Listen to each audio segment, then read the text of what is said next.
알고는 싶은데 읽기에는 바쁜 우리를 위한 독서 대행 콘텐츠 직독잡설 시작합니다.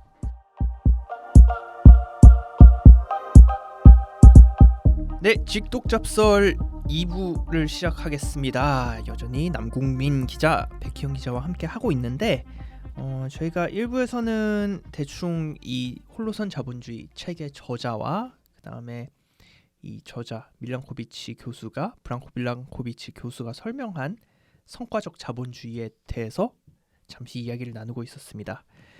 네, 그러면 이제 다음으로 넘어가서 국가자본주의, 중국식 자본주의에 대해서 한번 이야기를 해볼까요? 아까 백희영 기자가 물어봤었잖아요. 네. 중국식 자본주의가 중국이 과연 자본주의 국가가 맞냐, 사회주의 국가가. 근데 전 경험으로 알죠. 아하, 자본주의 한영은. 맞아요. 자본주의 맞죠. 역시 자본주의 중국도 맞지. 찡더전. 아니 그래서 사실 이게 제가 이 책을 읽어보면 느낀 게 중국에 대해서는 우리가 더 잘 알 수도 있다. 이분이 이 사람보다. 네, 제가 읽으면 느낀 게 중국식 자본주의를 굉장히 힘을 들여 쓰거든요. 네. 결과적으로 다 읽어보면 우리가 다 아는 얘기예요. 어허. 우리는 다 아는 얘기고 우리는 겪은 얘기인데 결론적으로 먼저 스포를 해드리자면 이분은 이게 굉장히 신기한 거예요. 미국인이 눈에 봤을 때 별종 체제라는 거죠. 그럴 그래서 이제 수 하나하나 있어. 왜 이제 그러면 미국인들은 그 CCP라고 그러잖아요. 차이나 뭐 커뮤니스트 파티라고 그러나요? 네. 미국 그럼 중국이 공산당이 집권한 나라인데 어떻게 그리고 우리나라에서도 뭐 중공하고 댓글창 이런 거 보면 막 중국 사회주의라고 하잖아요. 네. 그러면 중국 일단 자본주의지부터 보자 이거예요. 어허.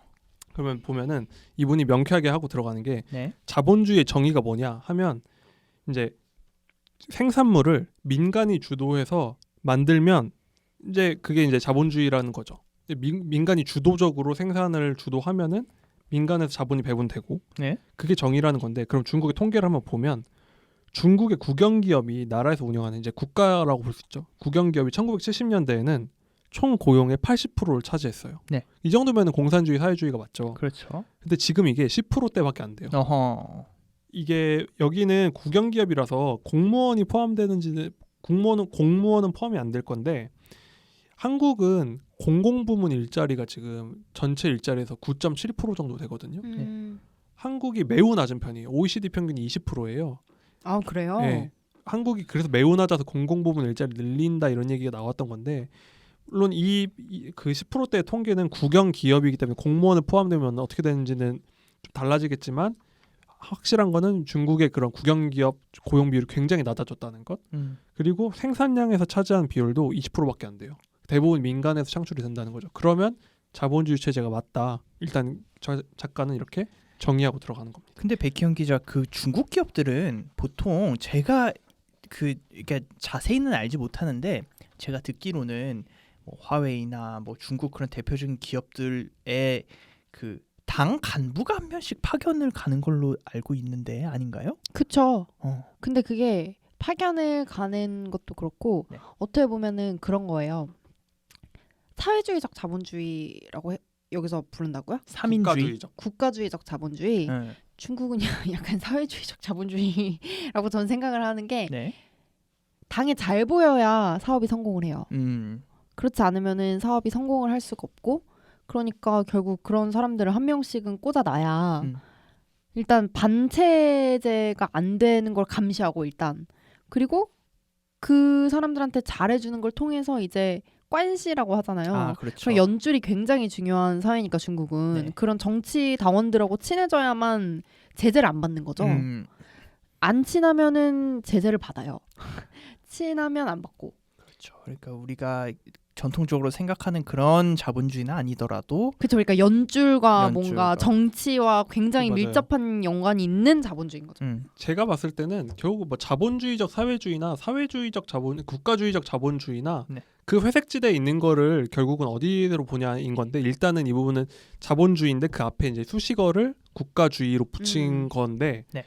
이게 굉장히 이분은 이제 뭐 그런 당이 있고 이런 게 굉장히 낯선 체제지만 우리나라에서 먼 얘기가 아니에요. 한국도 개발독재 시대에 1960년대, 70년대 맞아, 이럴 때 맞아요. 똑같았잖아요. 국가에서 왜 어느 날 갑자기 몰수해버리고 갑자기 그렇죠. 어느 기업 밀어주고 언론 통폐합하고 네, 대출 SK. 그 SK 같은 것도 뭐 석유공사 같은 경우를 불하는 아닌데 아무튼 그렇게 떼어줘가지고 굉장히 큰 그게 됐고 KT도 한국통신도 뭐 민영화된 것처럼 물론 그건 좀 후의 얘기지만 네. 그러니까 비슷하게 이제 그런 국가가 뭔가 이런 모든 그러니까 민간에서 생산은 이루어지는데 그런 분배나 이런 거를 국가가 거의 전권을 휘두를 그러니까 수 있는 통제하에 있는 거죠. 사실 여기 보면은 어떤 중국 이제 원로의 얘기를 이제 밀란코비치가 인용을 해놓는데 네.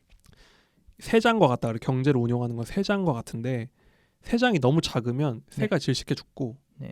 새장이 너무 커버리면 새가 날아간다는 거예요. 어허. 그러니까 자기들이 할 일은 이 새장의 크기를 적당히 유지해서 새가 그 안에서 자유롭게 활동하게 한다. 자기들의 역할이 그거라는 거죠. 그러니까 중국도 그렇잖아요. 중국 보면은 전 쇼킹했던 게 그러니까 알리바바 한동안 막 그런 엄청난 교사 출신의 막 성공한 그런 기업가로 엄청 유명했잖아요. 미국의 마윈. 네, 알리바바가 지금 미국에 상장돼 있잖아요. 그렇죠. 지금 홍콩으로도 옮겼지만 그랬는데 어느 날 갑자기 이분이 자기 공산당 간부인 거를 이제 어느 날 그게 보도가 된 거예요. 자기가 밝혔나? 마윈이 공산당 간부였어요. 당원이었는데 당에 뭐 충성한다 이러는 거 얘기를 하면서 회장직을 물러났거든요. 갑자기. 근데 이걸 외신에서는 아마 마윈의 영향력이 너무 커지니까 알리바바가 엄청 큰 기업이잖아요. 그죠. 당에서 뭔가 좀 이렇게 견제가 들어왔을 거다. 눈치껏 빠졌다라는 거죠. 그럼 그 엄청난 기업을 만든 CEO도 결국은 그런 당의 눈치를 봐야 되고 그런 통제하에 있는 체제라는 거죠. 이게 바로 국가주의적 자본주의라는 건데 이제 특징을 이제 좀 이분은 정리를 해놨어요. 네. 우리가 이제 어렴풋이 알고 있는 이 시스템을 세 가지로 정리하는 첫 번째가 가장 큰 특징이 유능한 관료가 경제 성장을 주도하는 거예요. 중국도 굉장히 그 엘리트 그런 관료 중심으로 돌아가는 사회잖아요. 엄청나죠. 그리고 그분들이 보통 엄청 엘리트들이잖아요. 그렇죠. 최고의 능력 있는 사람들을 뽑잖아요. 그 그렇죠. 공산당 간부 같은 경우는 뭐 우리나라도 똑같이 옛날에 막 재무부 공무원 이런 거 되면은 막 그 뭐 쥐었다 폈다 막 대기업 회장들 막 부른다 이런 얘기했던 것처럼 네. 엄청 유능한 사람 뽑아서 대신 그 사람이 굉장히 똑똑하기 때문에 유학도 막 갔다 와야 되고 이 나라의 경제 발전을 다 주도하는 거예요. 그리고 또 그분들이 엄청 잘한다는 거죠. 그러니까 이게 뭐 과거의 한국과 일본, 오늘날의 중국, 베트남, 뭐 싱가포르 이런 나라가 이제 이런 유능한 관료가 주도하는 높은 경제 성장률을 이제 시도한다 이런 특징이라고 할 수 있습니다. 말씀처럼 우리나라가 이미 겪었던 그거네요. 그렇죠.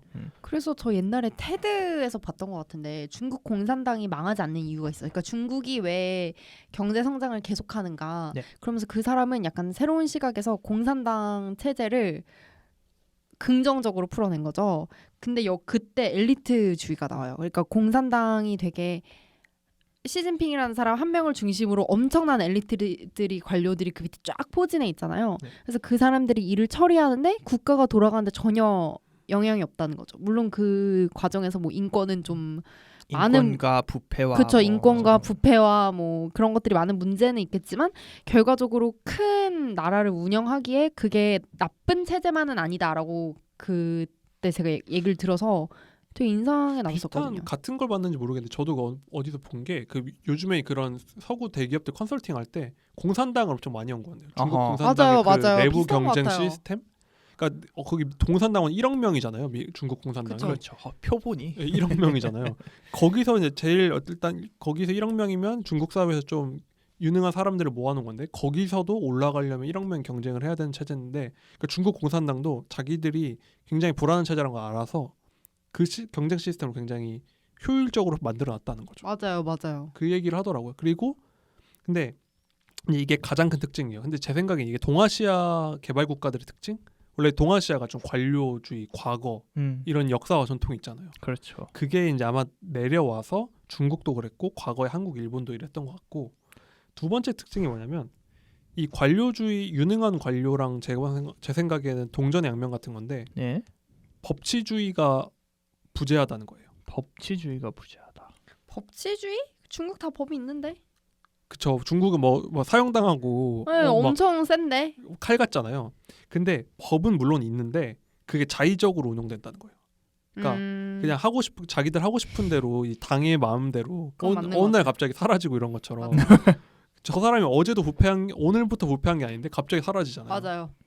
이제 그런 식으로 쉽게 말해서 근데 이렇게 법이 자의적이라는 건 엘리트가 결정 권한이 많다는 거예요. 그러니까 그렇게 매뉴얼대로만 할 필요가 아니라 그냥 엘리트가 판단했을 때 뭐 갑자기 이 공장을 허가를 내줄 수도 있고 안 내줄 수도 있고 재량 공간을 많이 만들어 놓는다는 거죠. 만약에 규칙이 너무 엄밀해 버리면 유능한 엘리트를 못 뽑아놓을 이유가 없잖아요. 그 사람들이 결정할 게 없어지니까 그 두 개가 맞붙어 간다는 거죠. 이게 두 번째 특징이 법치주의의 부재라고 네. 할 수 있습니다. 그렇군요. 법의 부재는 아니고. 세 번째는 뭔가요? 네, 그리고 마지막 세 번째가 이 두 가지가 합쳐지면 나오는 건데 네. 국가의 재량권이에요. 그러니까 쉽게 말해 나라가 마음대로 한다는 건데 아까 마윈 얘기한 것처럼 마윈은 비록 곱게 지금 살고 계시지만 간혹 그런 얘기 나오잖아요. 막 중국 뭐 몇십조 재벌 갑자기 사라져 뭐 이런 것처럼 맞아요. 그냥 너희들 마음대로 활동해 사업하게 한 다음에 갑자기 어느 날 무대에서 뺄 수도 있고 네. 사라지게 만들 수도 있고 네. 그리고 뭐 오늘부터 이 도시를 이제 개발 도시로 뭐 성장한 도시로 하겠다 하면 거기다 다 몰아주고 이런 식의 국가의 재량권 이게 이제 세 번째 특징이라고 앞에 두 가지를 어우르는 특징이라 할 수 있죠. 아주 큰 단점 아닌가요? 그렇게 치자면은 이게 굉장히 단점이 뭐 국가가 마음대로 하고 네. 단점이 많아요. 그리고 대신 조건이 있어요. 가장 큰 조건이 뭐냐면 국가나 집권당이 너네 마음대로 그 전권을 휘두르는데 인권 침해도 많이 하겠죠. 근데 효율적으로 국가를 운영해서 네. 높은 경제 성장을 해야 됩니다. 어허. 이제 그게 조건이에요. 데자뷰가 느껴지는군요. 우리는 굉장히 익숙한 얘기죠. 사실 그렇죠. 박정희 시대 박정희 시대가 딱 그랬잖아요. 그랬죠. 예, 그러다가 이제 오일 쇼크 오고 경제 성장 마이너스 되면서 이제 뭐 부마 사태 나고 하고 암살 당하고 정권이 망한 거잖아요. 그러니까 약간 그래서 이 책을 읽으면서 이분이 중국식 자본주의를 굉장히 이제 세세하게 쓰는데 읽으면서 한국인들이 약간 하품 나오는 얘기인 게 이거 다 우리 했던 얘기인데 이거 뭐 그죠. 대단한 얘기인가? 그런 그래서 식인 중국인들이 공산당을 지지하는 것도 물론 세뇌당한 부분도 있겠죠. 교육을 어렸을 때부터 그런 걸 하니까 제가 얘기 안 했나요? 어떻게 교육을 해요, 진짜? 저 진짜 막 중국에서 그렇게 이제 얘기해요? 중학교 다녔을 때 네. 아침마다 2시간씩 뛰었다고 했잖아요. 왜요? 2시간? 왜 뛰었어요? 그게 전체주의의 폐해예요. 뛰는 게 그러니까 전체주의. 몸을 건강하게 하는 것이 마음을 건강하게 한다고 믿어서 매일 아침 8시였나? 그러니까 학교를 7시 반까지 가는 거예요. 그래서 네. 8시부터 한 30분 동안 운동장을 뛰는 거예요. 근데 그게 너무 힘들어. 힘들겠죠. 힘들죠. 당연히 아, 힘들지. 2시간을 뛰는 게 아니라 2,000km를 매일매일 뛰는 거예요. 2,000km. 2,000m? 2,000m. 2,000km는 안 저기요. 2,000m. 2,000m면은 우리 한국 학교에서 치면은 오래 달리기 하는 딱 그 수준이거든요. 맞아요. 그래서 제가 폐활량이 엄청 좋아진 거예요. 그래서 그 이후에 한국 학교로 왔는데 네. 1등 했어요. 오래 달리기. 많이 하면 느는구나. 근데 거기서 잘하면 어떻게 하냐면은 전교생이 막 몇백 명이잖아요, 중국은. 학년별로 시간을 정해가지고 뛰는데 뭐 그리고 나서 조회를 매일 하는데 빨간색 목도리를 공산당원 그 스카프를 두른 친구들이 있어요. 그런 친구들이 공산당원인 거죠. 뭐 열심 친구, 뭐 열심 당원, 뭐 이런 공산당원에 가입한 친구들일 거예요. 뭐 공부도 잘해야 되고. 당원 가입을 내가 그냥 이렇게 써가지고 신청서 내면 할 수 있어요? 그게 자녀인 경우엔 아마 그럴 거고 아버지가 되게 뭐 잘 나가는 공산당원 그게 아니면은 성적도 되게 중요할걸요. 그러니까 공산당원이 되는데 받아주는 그게 있어요. 그래서 중학교는 모르겠지만 나중에는 뭐 성인 때는 아무튼 그렇고 중학교 때는 뭔지 모르겠는데 아무튼 그 빨간색 그걸 맨 애들이 약간 우리나라로 치면 걸스카우트 같은 거 있잖아요. 약간 명예스러운 거죠. 그래서 앞에 애들이 제일 앞에 쫙 서요. 그 빨간색 스카프 두른 애들이. 그럼 걔네가 너무 자랑스럽게 하는 거예요. 그 중에서 대표가 나가가지고 뭐 줄 세우고 구령하고 뭐 이런 거를 다 빨간 스카프를 두르고 하거든요. 근데 중국인들 그 어렸을 때부터 그러다 보니까 뭐 확실히 공산당에 대해서 좀 전반적으로 엄청 어때요? 호감이 있는 거죠. 그러니까 공산당이라고 하면 뭐 되는구나 이런 생각이 들겠죠. 엘리트 집단이라는 인식이 그렇죠. 인정받는 사람이구나. 그러니까 엘리트 집단이라고 하기엔 너무 많은 것 같아요. 1억 명이라면서 중국 인구가 몇 명? 그죠. 전 세계에서 제일 큰 당 이렇게 해놨는데 당원 수로 해놨는데 이게 옆에 그래프가 보이지가 않아. 이게 그렇죠. 공산당원 1억 명이니까. 근데 어쨌든간 중국에서 성공하려면 들어가야 되니까 맞아. 일단 들어가는 거죠. 전반적으로 성인들도 인식이 괜찮나요? 공산당의 집권이나 공산당에 대해. 그러니까 뭐 20, 30대는 모르겠는데 이제 아저씨들 있잖아요. 좀 성공한 그런 아저씨들은 다 공산당원이라고 하면은 되게 깍듯하게 하는 거죠. 확실히 중국은 지금까지 지금 블랑코비치가 얘기한 게 이렇게 뭐 정권을 휘두르는데 조건이 빠른 경제 성장을 해줘야 된다는 거잖아요. 그러니까 자기들이 정권을 휘두르는 게 높은 경제 성장을 위한 거라는 거잖아요. 그쵸. 지금 국가 자본주의는. 그쵸. 근데 중국은 지금까지는 충분히 성과를 내왔으니까 그 존경을 받는 거라고 할 수 있겠죠. 그렇죠. 왜냐하면은 제가 중국에 맨 처음에 갔던 게 2001년이었는데 제가 중국에서 한국으로 올 때가 2008년이었는데 그 7년 사이에 어마무지하게 달라졌어요, 중국이. 그래서 사람들의 태도도 바뀌는 거예요.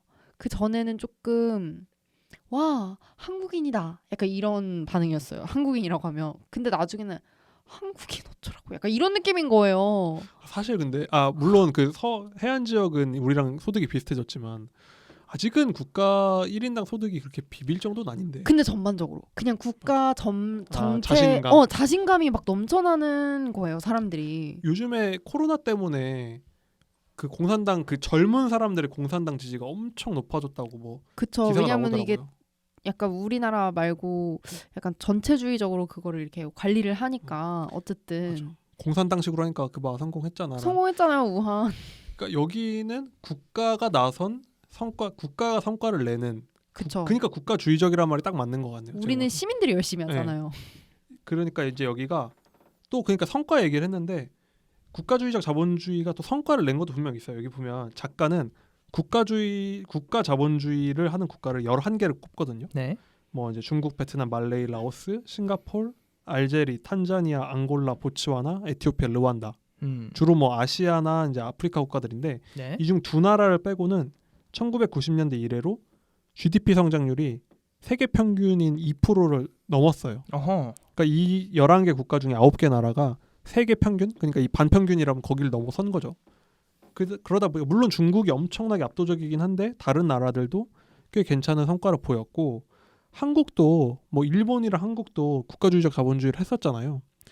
굉장히 성과가 좋았잖아요. 그렇죠. 일본도 했었나요? 그러니까 일본은 좀 애매하긴 해요. 그러니까 일본은 좀 경로가 다르긴 하지만 일본은 딱 특징을 공유하는 게 엘리트들이 주도한다. 그리고 엘리트들의 재량권이 굉장히 강하다는 점. 물론 국가가 정권을 휘두르는 그 3번에서는 약간 어긋나긴 하지만 엘리트가 주도하고 높은 경제 성장률을 위해 가지고 상당 부분 통제를 해왔다는 점에서 뭐 대만도 그렇고 그러니까 동아시아적 발전 단계라 그러잖아요. 그거는 이제 했던 거죠. 그러니까 물론 동아시아의 발전 모델이랑 이 국가주의적이 딱 겹치는 건 아니지만 어느 정도 비슷하죠. 근데 베트남 하니까 또 생각나는 게 베트남에 갔었잖아요. 재작년인가. 제가 부동산 보러 갔었잖아요. 맞아요. 이렇게 어김없이 국가주의적 자본주의 전문가 같은 근데 그게 왜 간 거냐면 네. 중국에서 부동산을 샀던 제 친구의 어머니들이 그 다음 타겟으로 베트남을 노린다는 거예요. 아하. 그래가지고 저희 엄마가 가본 거죠. 근데 요즘에 베트남에서 그 외국인 부동산 사는 거 엄청 규제한대요. 그래서 안 샀어요. 네. 규제를 할 것 같더라는 거예요. 남기질 못하게 한대요. 네. 남길 수 없게 만든 수준이라 가지고. 그게 중국하고 좀 다르다는 거예요. 어허. 그래가지고 안 샀어요. 아직 베트남은 뭐 1,000불, 2,000불 이런 나라다 맞아요. 보니까 중국이랑은 좀 하기가 근데 느낌이 비슷하더라고요. 비슷하죠. 사람들 느낌이. 그래요? 네, 막 약간 중국도 뭐 웃기긴 하지만 사자가 기지개를 펴는 모습 있잖아요. 이제 잠에서 막 일어나는 모습을 제가 봤었거든요. 딱 봤어요. 봤죠. 딱 그 시기 때부터니까. 그래서 이게 국가주의 자본주의로 하겠는데 우리한테 익숙한 그 동아시아의 맞아. 그 동아시아적 자본주의 그런 것 같아요. 솔직히 뭐 보츠와나 알제리 이렇게 잘 얘기했는데 모르겠어요. 이런 건 잘 모르겠고 싱가포르 알겠죠. 네, 말레이도 저 말레이 갔다 알겠죠. 와봤잖아요. 그렇죠. 말레이도 그렇거든요. 국가 그런 엘리트주의. 근데 이게 뭐 성과도 내고 해서 좋은데 당연히 단점이 있죠. 네. 가장 큰 문제가 우리는 잘 알잖아요. 부패. 그렇죠. 그쵸. 결국은 공무원이 재량권이 세다는 건 공무원이 마음대로 할 수 있다는 거고 우리는 다 경험했었잖아요. 막 그 인허가 하나 해주는데 뭐 몇 억씩 꽂아주고 떡값 주고 맞아. 아파트 막 몇 채 주고. 그러니까 그 과정에서 인권 유린도 너무 많죠. 네. 그러니까 뭐 그냥 국가 마음대로 전횡을 휘두르는 건데 이거 뭐 재밌어요. 중국 부정부패 얘기는 진짜 소설 같은 얘기인데 여기 보면 어떤 관료 이제 이 사람도 이제 잘못 보였나 봐요. 이제 열심히 축적을 하다가 털렸는데 이제 집을 털렸는데 지폐가 일단 1톤이 나왔대요. 지폐가 1톤인데 네. 이걸 셀 거 아니에요. 근데 현금 계산기 12대로 샜는데 그중에 4대가 불탔다는 거예요. 너무 많이 돌려가지고. 야. 그러니까 이런 식으로 중국이니까 어마어마하잖아요. 뭐 그런 뭐 황금이 36톤이 나왔다나? 그래. 근데 이게 또 예가 있어요. 저. 중국통이요, 중국통. 중국에서 강아지 키우는데 돈 내야 되는 거 알죠? 네? 아 진짜요? 강아지를 키우려면 돈을 내야 돼요. 세금처럼 내는 거예요. 세금처럼 내야 돼요. 근데 그게 싸진 않아요. 강아지를 키우는데 중국 소득에 비해서 좀 비싸니까 약간 사치세구나. 옛날에는 사치성이었던 거죠. 강아지를 키우는 게 어떻게 보면 문화대혁명 때는 못 키우겠다고 그러던데. 그랬겠죠. 근데 이제 제가 살던 곳에 똥개가 있었어요. 네. 근데 거기 계시는 그 뭐라고 해야 되지? 조선족을 뭐라고 하죠? 중국 동포? 중국 동포 분들이 키우시던 강아지였는데 이름이 개똥이었는데 네. 걔를 잡아간다는 거예요. 꽁안이. 왜냐면 불법으로 니네가 돈을 안 냈으니까 얘를 아. 키울 수가 없다고. 그러면은 얼마를 내야 되냐고 했더니 그때 당시에 우리나라 돈으로 한 40만 원? 그러니까 되게 비싼 거네, 비싸게 중국이면. 바른 거죠. 부른 거죠. 근데 돈이 없는 거야. 그 조선족 아줌마들이.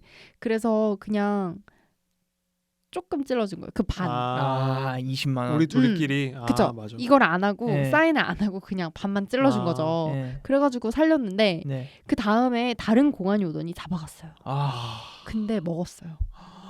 진짜 결론이 심각하다. 정말. 엄청 울었어요 저. 엄청 울죠. 나 같아도 울 것 같은데. 초등학교 5학년이었단 말이에요. 야. 그러니까 이게 그럼 지금 한 얘기에서 뒤에는 비극인데 앞에까지는 국가 자본주의의 문제고. 그것도 그 공무원의 권한이 두 맞아요. 사람이 다른 사람이 오니까 또 내야 되는 거야. 그렇죠. 이게 한국도 국가자본주의였던 게 느끼는 게 어렸을 때 생각나는 게 제 아는 분 차를 타고 가고 있었는데 그분이 과속을 했거든요. 그분이 진짜 저희가 어렸을 때인데 그 돈을 줘가지고 패스를 했어요. 맞아요.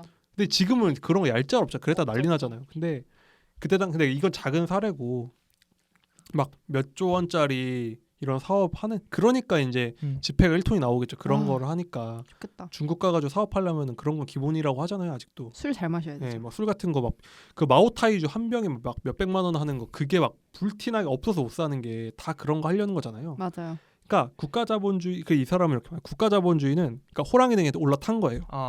이게 부정부패는 계속 일어난다. 부정부패가 안 일어날 수가 없는 게 구조적인 게 국가자본주의의 특징이 재량권인데 네. 재량권이 바로 부패가 되는 거잖아요. 그렇죠. 그럼 부패를 없애면 재량권이 없어져야 되기 때문에 그러면 이게 모순이라는 거예요. 그럼 결국 국가자본주의는 태생적으로 부패를 하게 되는데 네. 이게 그러면 민심이 안 좋을 거 아니에요. 그렇죠. 그거를 이제 무마하려면 계속 성장률이 높아야 된다는 거예요. 이런 부패 사건이 터져도 나는 어쨌든 소득이 느니까 봐주는 거야. 예를 들면 공산당이 더 이상 성장을 못 시키면 민심이 뒤집어질 거 아니에요. 공산당은 사실 뭐 투표로 정당성을 얻지도 않으니까. 그렇죠. 그러다 보니까 그런 어려운 조건을 계속 충족을 시켜야 된다. 이게 이제 국가 자본주의의 한계라고 합니다. 근데 왜 하필 중국에서 이런 국가 자본주의가 자리 잡은 거예요? 왜냐하면 다른 나라들은 뭐 우리도 이거를 지나오긴 했지만 어쨌든 미국식 자본주의 체제를 받아들였고 일본도 마찬가지고요. 대만도 이제 마찬가지인데 왜 하필 중국이 국가 자본주의를 채택을 한 걸까요? 이분도 이제 추측을 해요. 이분 11개 나라 꼽긴 했지만 사실 베트남이나 싱가포르, 말레이 정도 빼고는 의미 있는 나라가 유의미한 국가가 이제 중국밖에 없잖아요. 그러니까 국가 자본주의라는 거 쉽게 생각하면 정치 권력이 경제 권력을 압도하는 거예요. 그러니까 성과주의적 자본주의는 미국 같은 경우는 막 부자들이 기부해서 정치를 좌우하잖아요. 맞아요. 근데 여기는 거꾸로 정치 권력이 이 경제 권력을 완전히 압도하는 건데 작가는 그 유래를 한번 찾아보는데 중국은 수천 년 역사 동안 상인 계급이 집권을 한 적이 한 번도 없다는 거예요. 그 역사적 연원이 있다는 건데 중국이 원래 예전에는 산업혁명 전까지는 서구보다 훨씬 잘 살았잖아요. 네. 뭐 중국 송나라 같은 경우는 11세기 무렵인데 이때는 이 묘사가 나와요. 중국 송나라는 얼마나 자본주의가 발전했냐면 자본주의라고 해요. 여기서는 시장 경제가 발전했냐면 그때 당시 송나라 철강 생산량이 12만 5천 톤이었는데 네. 이게 18세기 그러니까 산업혁명 영국이랑 거의 비슷해요. 와, 그럼 거의 몇백 년을 몇백 년을 앞선 거죠. 그리고 소득도 그런 게 이때 당시 1인당 소득이 한 $1,000 정도라고 하는데 영국이 500년 지나서 한 이 정도 소득이 됐대요. 그러니까 중국이 절대 그런 시장 경제의 역사가 없는 나라가 아닌데 그렇죠. 그 중국 거상 얘기는 유명하잖아요. 그렇죠. 그 얘기 들었어요. 예전에 뭐 어디 거상집에 불이 났는데 은이 강이 돼서 흘렀다는 거예요. 그러니까 와. 이게 중국식 은강이 됐다고? 중국식 약간 꽝 중국식 과자인 것 같은데요. 중국식 과자인 것 같긴 한데 근데 굉장히 그럴싸하지 않아요? 그러네. 그러니까 막 옛날 그런 거 있잖아요. 중국에 뭐 서로 비단 찍기 경쟁을 해가지고 뭐 성방 몇 킬로까지 부자들끼리 경쟁을 했다. 이렇게 중국도 충분히 부자들이 많고 했는데 네. 가장 큰 차이는 중국의 그런 부자들이 결국 집권을 하진 못했다는 거죠. 상인 계급이라는 게 중국은 없었다는 거예요. 상인들은 있었지만 보면은 뭐 명나라 때도 해금 정책이라 그래서 바다로 나가는 거 다 막아버리잖아요. 네. 근데 그게 이제 해외 무역해서 부자 되는 애들을 막기 위해서라고 이제 많이들 하거든요. 근데 그렇게 중국은 맘만 먹으면 정치 권력이 상인들을 압도한 역사가 있었다. 근데 거꾸로 서양에서는 한 뭐 이제 한 르네상스기 정도부터 하면 상인들이 거의 나라를 다 좌우하잖아요. 뭐 프렌체 같은 경우 메디치 가문이 아예 집권을 했고 막 나중에는 막 상인들이 왕실에 돈 빌려줘가지고 왕한테 막 빚내놓으라고 재촉하고 막 그러잖아요.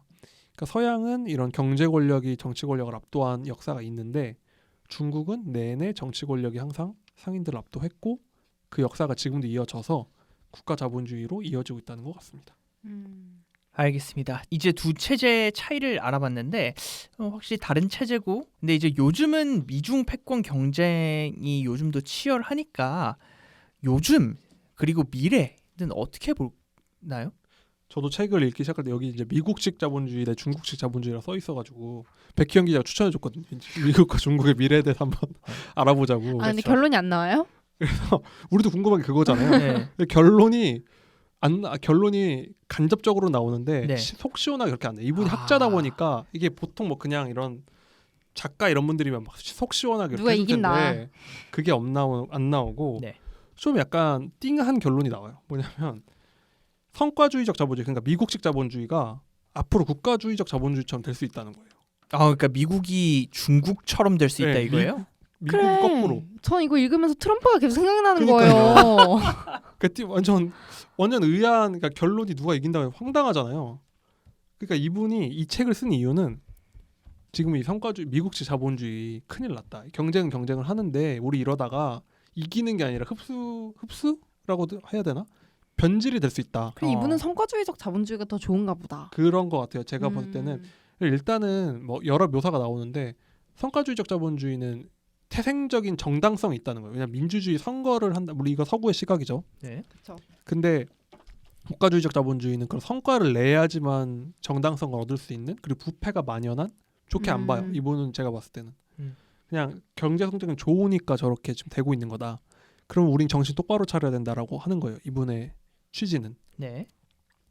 그러니까 아까 이제 불평등 얘기를 말씀드렸잖아요.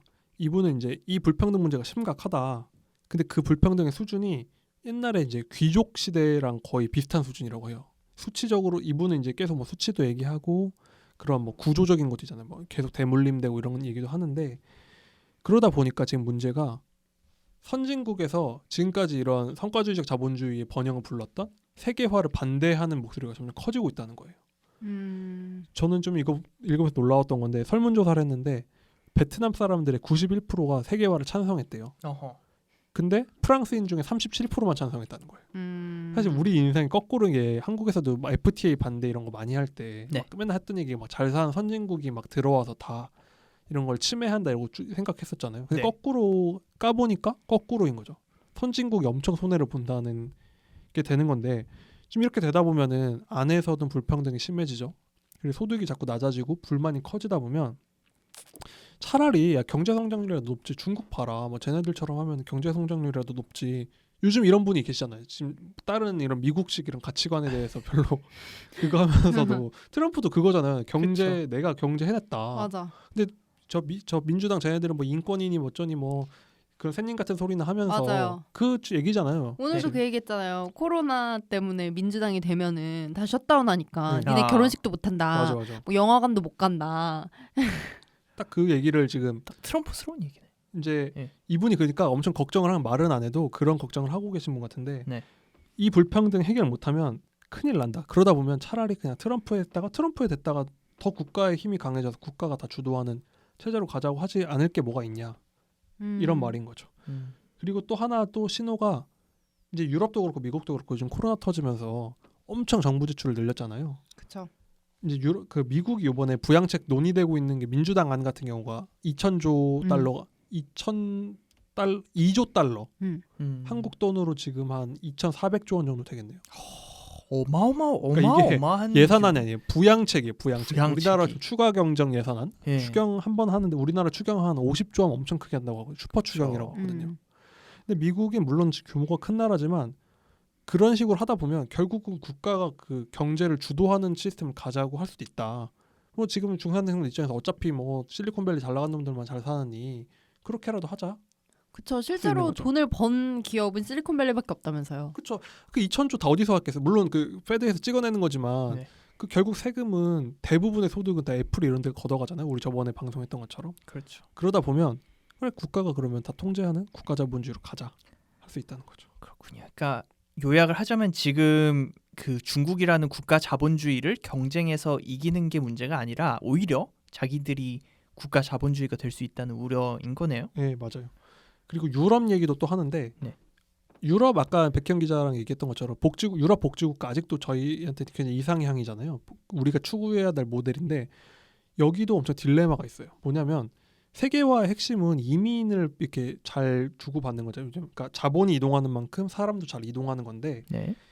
이런 복지국가가 되려면 구성원들끼리 서로 신뢰가 있어야 된다는 거예요. 그러니까 내가 돈을 낸 걸 제가 이렇게 빼먹지 않고 우리 다 한 가족이니까 넓게 보면 한 가족이니까 믿고 많이 낼 테니까 뭐 모두가 혜택을 보고 못 사는 사람이 잘 살면 또 우리나라가 용성해지고 이게 믿음이 있어야 된다는 건데 네. 이민자가 들어오면서부터 이 믿음이 깨진다는 거예요. 이게 그러니까 독일이나 그런 독일도 그 민족 있잖아요. 독일 민족이라는 그렇죠. 관념이 있잖아요. 게르만 민족이죠. 예를 들면 그리고 스웨덴 이런 나라도 다 민족 국가잖아요. 네. 이런 나라에서 복지가 굉장히 잘 된 민족 국가에서 이주를 받아들이는 게 그런 문제가 있다는 거예요. 그들만의 약속이 깨진다는 거죠. 2016년도 뉴욕타임즈 기사에서 정말 인상 깊게 읽었던 게 덴마크 그때도 한창 난민 문제 뭐 이런 문제가 좀 있을 때예요. 근데 그 뉴욕타임즈의 그 유럽 특파원이 덴마크가 아니죠. 핀란드에 갔거든요. 핀란드에 가가지고 이제 인터뷰를 한 거예요, 사람들을. 근데 그때 당시 항상 핀란드나 이쪽으로 난민들이 많이 몰려왔을 때인데 거기 있던 핀란드인 중 한 명이 제 난민들 문제라고 생각했는데 왜 문제냐고 생각하니까 쟤네들 우리처럼 자전거 타고 출퇴근하지도 않고 쟤네들 뭐 우리가 하는 관습도 따라하지 않고 쟤네들 막 계속 모스크 같은 거 요구하고 뭐 절하고 그런 게 나는 마음에 안 든다라고 하면서 이제 우리가 보통 생각하는 스칸디나비아 국가들, 북유럽 복지 국가들은 좀 포용성이 있고 좀 안아주고 왜냐면 복지 국가니까 네. 일반적인 이미지가 그쵸. 그렇잖아요. 근데 그게 점점 깨지고 있다라는 뉴욕타임즈 기사를 보고 정말 맞아. 인상 깊게 나왔거든요. 그게 그러니까 복지 국가의 딜레마라고 하는데 유럽 진보 정당 얘기를 여기서 꼬집어서 하거든요. 네. 유럽 진보 정당은 지금 딜레마라는 거예요. 유럽 진보 정당들은 복지를 주장을 해야 되는데 그거의 전제가 같은 민족 동질성이란 말이에요. 그러다 보니까 이분들 입장에 근데 또 이 진보 정당들은 또 그 포용적이어야 되잖아요. 네, 그러니까 그렇죠. 지금 애매한 게 들어온 난민들한테 포용을 하는데 네. 더 받는 거는 반대하는 이상한 포지션이 됐다는 거죠. 그렇죠. 그리고 또 문제가 이런 이민의 문제가 엄청 능력 있는 분들은 불평등한 나라로 가요. 그러니까 내가 엄청 능력 있는 개발자 인도 사람이라고 하면 40% 세금 내는 막 몇십 프로 세금 내는 북유럽보다 미국을 갈 거 아니에요. 난 능력이 있으면. 근데 제가 만약에 큰 그런 소득 기술이 없으면 복지가 좋은 나라 갈 거 아니에요. 그렇죠. 그러면 자꾸 복지 그쵸. 국가에는 저숙련 노동자들만 가는 거예요. 근데 미국같이 불평등한 나라엔 고숙련 능력 있는 중국인, 인도인들이 글로 다 가는 거예요. 그러니까 유럽 입장에서는 이게 문제죠. 그러니까 유럽식 복지 국가도 뭔가 대안을 마련하지 않으면 굉장히 위험하다라는 겁니다. 근데 저는 이 복지 국가 딜레마가 네. 생각을 안 해본 지점인데 그 저숙련 노동자들만 자꾸 빨려 들어간다는 거, 그 부분은 굉장히 좀 그쵸. 걱정일 그런 것 것 같아요. 네. 심지어 그러니까 영국은 의료 시스템이 그러니까 민영화되지 않은 걸로 되게 유명하잖아요. 네. 그러니까 오히려 그 되게 이게 사실 맞는지는 모르겠는데 예를 들어서 영국에 아파가지고 의사한테 가면은 병원에서 걸린다고? 교통비를 준다. 그래요? 이게 되게 신박한 거죠. 왜냐하면 아니 우리가 예를 들어서 삼성병원에 갔는데 삼성병원의 창고에서 근데 그 병원까지 가기가 힘들잖아요. 그렇지 않아요, 영국은? 아니 근데 뭐 이제 거기는 우리처럼 대중교통이 잘 안 돼 있으니까 뭐 그냥 그렇다 치더라도 우리도 병원 솔직히 가려면은 맞아. 뭐 동네 의원이 아니면은 당연히 접근성이 떨어지는 건데 교통비를 준다는 거예요. 그래서 그리고 이제 당연히 이렇게 서비스가 그 영리라 그래야 되나? 어쨌든 이런 돈을 많이 못 버니까 의사들이 미국으로 자꾸 간다. 그렇죠. 그럴 수도 있겠다. 근데 모든 유능한 사람들은 다 미국 가려고 하는 왜냐면 거니까. 자신 있으니까 돈 벌 그죠. 자신. 그러니까 유능한 사람은 불평등한 나라를 선호한다는 게 굉장히 재밌는 얘기다. 그렇죠. 자, 알겠습니다. 그럼 결국 이렇게 얘기를 나눠보니까 좀 성과주의적 자본주의의 미래가 암울해 보이는데 대안도 분명히 있겠죠?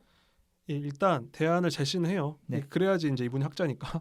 근데 일단 한 가지 전제, 20세기식으로 과세를 많이 하거나 노동조합을 강하게 하는 건 안 된다고 해요. 요즘은 노동조합 굉장히 조직률도 낮고 뭐 업체 그냥 일하는 방식이 달려졌으니까. 그래서 이분이 제시하는 게 대중자본주의라는 걸 하자고 하거든요. 대중자본주의? 이게 대중, 그러니까 많은 사람들이 골고루 자본을 소유하자는 건데 그럼 이 얘기를 들으면 약간 공산주의식 얘기 같잖아요. 그죠. 근데 그 정도는 아니고 예를 들면은 부자들은 자본 10, 뭐 노동력 10이 있으면 못 사는 사람 보통 노동력밖에 없잖아요. 네. 그러면 못 사는 사람이 노동력 1을 갖고 있어도 그 사람도 자본 1을 갖게 하자는 거예요. 그러니까 모든 사람이 어느 정도의 자본을 비례해서 갖도록 하자.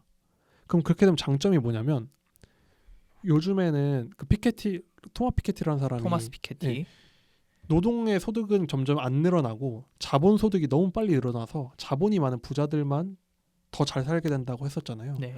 그러면 못 사는 사람도 자본이 있으면 그 격차가 안 벌어진다는 거예요. 그러니까 주식 시장이 오르면 보통 부자들만 배부른다고 하잖아요. 근데 만약에 가난한 사람들도 10만 원어치라도 주식이 있으면 주식시장 오르면 같이 부자가 되는 거잖아요. 그러니까 이게 많은 사람들이 골고루 좀 이런 자본을 가질 수 있게 하자. 그렇게 해서 이 불평등을 좀 줄여보자는 얘기인 거죠. 그렇군요. 좀 복잡한 얘기 같잖아요. 복잡한데요. 그러니까 쉽게 말해 보통 사람들은 이제 진짜 저소득이 이제 낮은 월급 받는 분들은 여유가 없으니까 통장에 돈도 없을 거고 주식 같은 건 더 없을 거잖아요. 그렇죠. 근데 막 예를 들면 코스피 시장이 20% 증가해. 그럼 100억 있는 사람이 20억 벌었을 거잖아요. 그럼 이분들한테 100만 원어치라도 주식 같은 그런 자본을 갖도록 하면 그 자본 시장의 성장을 나눠 먹을 수 있게 한다는 거예요. 구체적인 방안도 제시를 하는데 오르면 같이 오르고 네. 망하면 같이 망하자. 그렇죠. 그러니까 한 가지 노동만 파는 게 아니라 모든 사람들 어느 정도 자본을 갖고 있도록. 근데 이게 막 이상적인 얘기 같이 들릴 수 있지만 그 비슷한 이거를 후원하는 대책 정책이 있긴 있어요. 한국에서도 네. 개인연금이라는 걸 들면 400만 원까지는 연말에 16.5% 세액공제 돌려주거든요. 아, 그렇죠. 그러니까 쉽게 말해 400만 원을 내면 네. 60만 원인가? 그 다음에 꽂아줘요. 그러니까 IRP를 많이 하죠. 네, 뭐 그런 거 하잖아요. 네. 뭘 해야 된다고요? 아, 이게 아이 모르는군요. 연말정산 시즌인데. 저기 소비에 능하시지만 네, 이런 투자에 재테크는 전혀 모르시는 뭘 그러니까 해야 돈을 돌려준다고요? 그러니까 개인연금이라는 통장으로 주식을 살 수 있거든요. 그런 ETF를 살 수 있는데 그러니까 주식 상품을 살 수 있는데 거기다 네. 넣으면 연말에 국가에서 그 넣은 돈의 얼마를 돌려줘요. 근데 그러면은 그거 나중에 받는 거예요? 늙어서? 넣어놓은 거? 응. 넣어놓은 건 그렇죠. 아, 그럼 나 안 넣어. 그러니까 근데 이제 아직은 연금만 그런데 이분이 얘기하는 건 그러지 말고 중산층들이 그런 주식 투자 같은 거 하는 이런 거에서 세금을 많이 깎아주던지 지원금을 주던지 해서 이런 좀 재산 형성을 할 수 있게 하자. 그렇게 해서 좀 어느 정도 다들 이제 자본이 있으면 같이 부자가 될 수 있다는 거예요. 그 요즘 동학 개미 운동이다 뭐다 해서 좀 말이 많은 거 보면은 사실 뭐 이게 약간 미래를 예측한 것 같기도 하고 그렇습니다. 한국도 요즘 뭐 그 세금 물리는 것 때문에 난리 났죠. 그래서 네. 뭐 우리 서민들의 주식해서 서민들이 부자 되는 건 좀 약간 다른 말인 것 같긴 한데 뭐 세금을 깎아줘야 되는 얘기 하잖아요.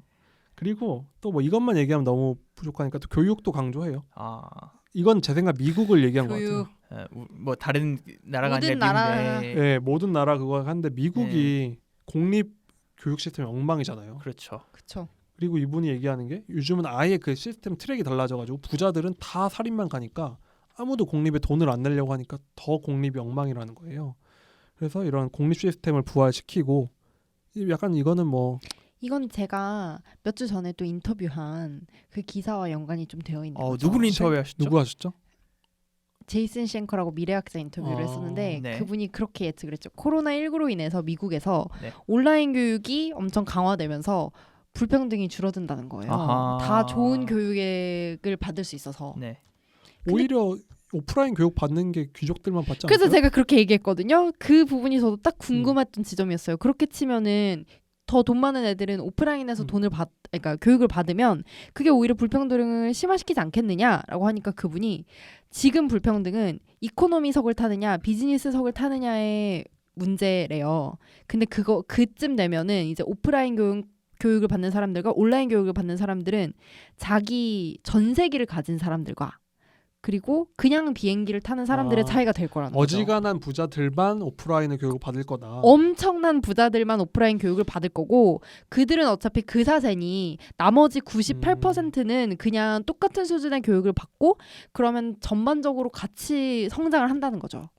근데 오프라인 온라인 저는 뭐 교육 그거 출입 기자로서 봤을 때 뭐 근데 그러니까 우리나라는 이미 인강이 그런 너무 것 잘 돼 있어가지고 뭐 이 외에도 뭐 여러 가지가 얘기를 해요. 뭐 기본소득 얘기도 하는데 안 얘기할 수 없죠. 근데 결과적으로는 이분은 좀 부정적이에요. 제가 봤을 땐 기본소득을 반대한다기보다는 그냥 뭐 그렇게 먼 미래 대안 말고 지금 일이나 잘하자. 네. 그 얘기인 것 같아요. 그리고 또 이제 처음에 질문 퀴즈를 냈었으니까 그거에 대한 이제 결론도 얘기해야겠죠. 네. 10년 후에 10년 후에 이분이 명시적으로 10년 후를 얘기한 건 아니지만 네. 이분은 이렇게 얘기해요. 결국은 동아시아 국가들은 서구랑 소득이 비슷해질 거다. 어허. 거봐 네. 중국 이긴다니까. 이게 산수 근데 사실 이게 산수예요. 왜냐면은 제가 계산을 해봤거든요. 미국 성장률이 잠재 성장률이 2% 정도 되는데 네. 제가 넉넉하게 2.5%를 치고 중국이 지금 보통 한 6% 하잖아요. 올해는 뭐 더 낮아지긴 할 건데 중국을 5%를 치면 진짜 낮게 본 거거든요. 네. 제가 이걸 계산을 해봤는데 10년 내에 결국은 중국이 역전을 해요. 그러니까 이거 산수로 봤을 때도 중국을 5% 치면 굉장히 낮게 본 거거든요. 그러니까 뭐 중국에 무슨 천하 대란이 일어나지 않는 이상은 이게 이제 어쩔 수 없는 추세라는 거죠. 그거를 막 한국에서 너무 이제 공포가 크긴 한데 중국에 대한 공포나 그렇죠. 이런 게 중국 하는 거 보면 진짜 외교적으로도 진짜 무례하잖아요. 그렇죠. 근데 현실은 받아들이고 대처를 해야 되지 않을까 생각합니다. 그렇죠. 그러니까 이를 기반으로 우리가 한국이 얻을 수 있는 거는 좀 뭐 피할 수 없는 그렇죠. 거기 때문에 정치적 영향력은 지혜롭게 이겨내야 되지만 중국 때문에 한국 경제 성장이 많이 일어나는 건 사실이어가지고 지금. 알겠습니다. 자, 서구식 자본주의를 좀 많이 비판하긴 했는데 책에서 우리가 저희 내내 이야기를 한 거지만 한국 사회에도 적용되는 문제가 많을 것 같아요. 백 기자는 어떻게 오늘 들으셨나요? 저는 제가 원래 알던 이야기를 조금 더 시스템화 해가지고 이렇게 설명하니까 더 쏙쏙 재밌었던 것 같아요. 오늘 진짜 거의 참여율이 대박이었던 것 같아요. 오늘 중국 왜 정도가- 내가 다 아는 얘기만 나오고 네. 있어. 저는 이 얘기 책을 읽으면서 뭐 거의 서구 학자들이야 아시아 공부 좀 제대로 해라. 그러니까 한국 와서 저도 연구 좀 그게 하지. 느껴요. 진짜 서울대 와가지고 연구하면 얼마나 중국이나 한국 공부를 잘할 텐데. 그렇죠. 이 얘기가 뭐 그거 대단한 얘기라고. 그러니까 너무 미국 시각이에요. 진짜 미국 애들 중국에 대해서 모르는 것 같아요. 모르는 것 네, 같아요. 너무 우리보다. 모르는 것 같아요.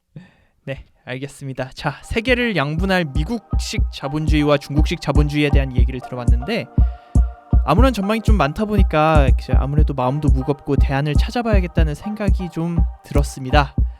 자, 오늘도 백희연, 남국민 기자 모두 수고하셨고 청취자 여러분 다음에도 더 유익한 방송으로 돌아올게요. 감사합니다. 감사합니다.